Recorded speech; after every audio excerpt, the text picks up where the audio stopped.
raha kotondrainy be Ivan Landry ianao no tompon'andraikitra voalohany amin'ny lafiny varotra eto amin'ny Gastro Pizza mandray anjara amin'ny film ianareo inona no tena mahazava-dehibe amin'ity foire internationale de Madagascar ity. Voalohany aloha misaotra be dia be ny mikarakara ny film izahay nanome fitokisana anay tao anatin'ny telo taona izao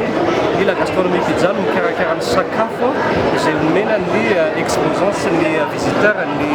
film na ny foire internationale de Madagascar. Ny sehatra tahaka izao dia tena ilaina ho fampahafantarana ny zavatra ataontsika aty Madagasikara amin'ny visiteur avy any ambony firenena maro samihafa izany reo le nosy rahavavy tahaka ny La Réunion, Maurice, Mayotte, Comores sy ny tany afrikana ihany koa tahaka ny Afrique du Sud, ny Mozambique sy ireo avy any France avy any amin'ny tany européenne.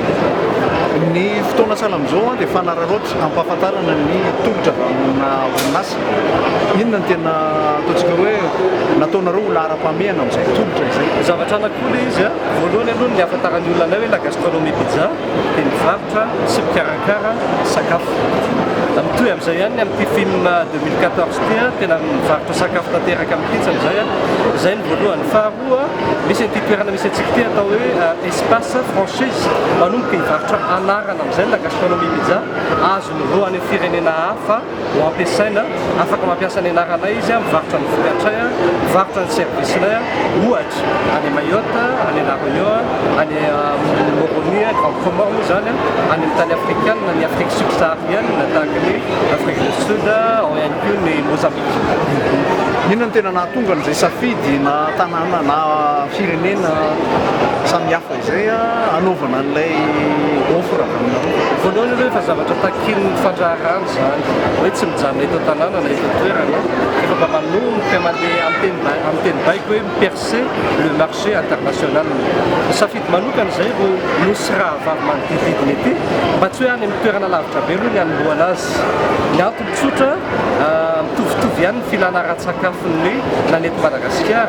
na ro toerana nosy rahavavy na eo amin'ny tany afrikana zay fantaniana farany andriamatoa taleniny arabarotra ny Gastro Pizza manahoana zany ny Gastro Pizza sy ny vokatra vokariny zany amin'ny lafo ny fifaninana na ho an'ny eto an-toerana indrindrindrindra ho an'ny any ivelany. Hatreto aloha zany zay dia mbola misaotra ihany manaraka ohatra misaotra ny mpanjifanay mba to mbola afaka miroso amin'ny fandrosoana tsikelikely fombobola tsikelikely la gastronomie pizza dia satria eo ny antoka fisian'ny mpanjifa izay dia voninahitra ny manome fahafahampo an'ireo le mpanjifanay ary dia mikatsaka hatrany mba hanome zavatra manaraka ny fenitra na takin'ny ara-pahasalamana indrindra ihany koa efa mianatra miditra amin'izany hoe fenitra takin'ny iraisam-pirenena eo amin'ny fikirakarana sy ny fikarakarana sakafo. Ekena fa tena misy concurrent moa isika amin'ny teny ho anay tsy mampaninona anay ny fisian'ny concurrent fa mamaky toerana anay zany manosika anay tsaratsara kokoa lafatra kokoa omena ny mpanjifanay. Makasitraka makatelina andriamatoa talena sitraka.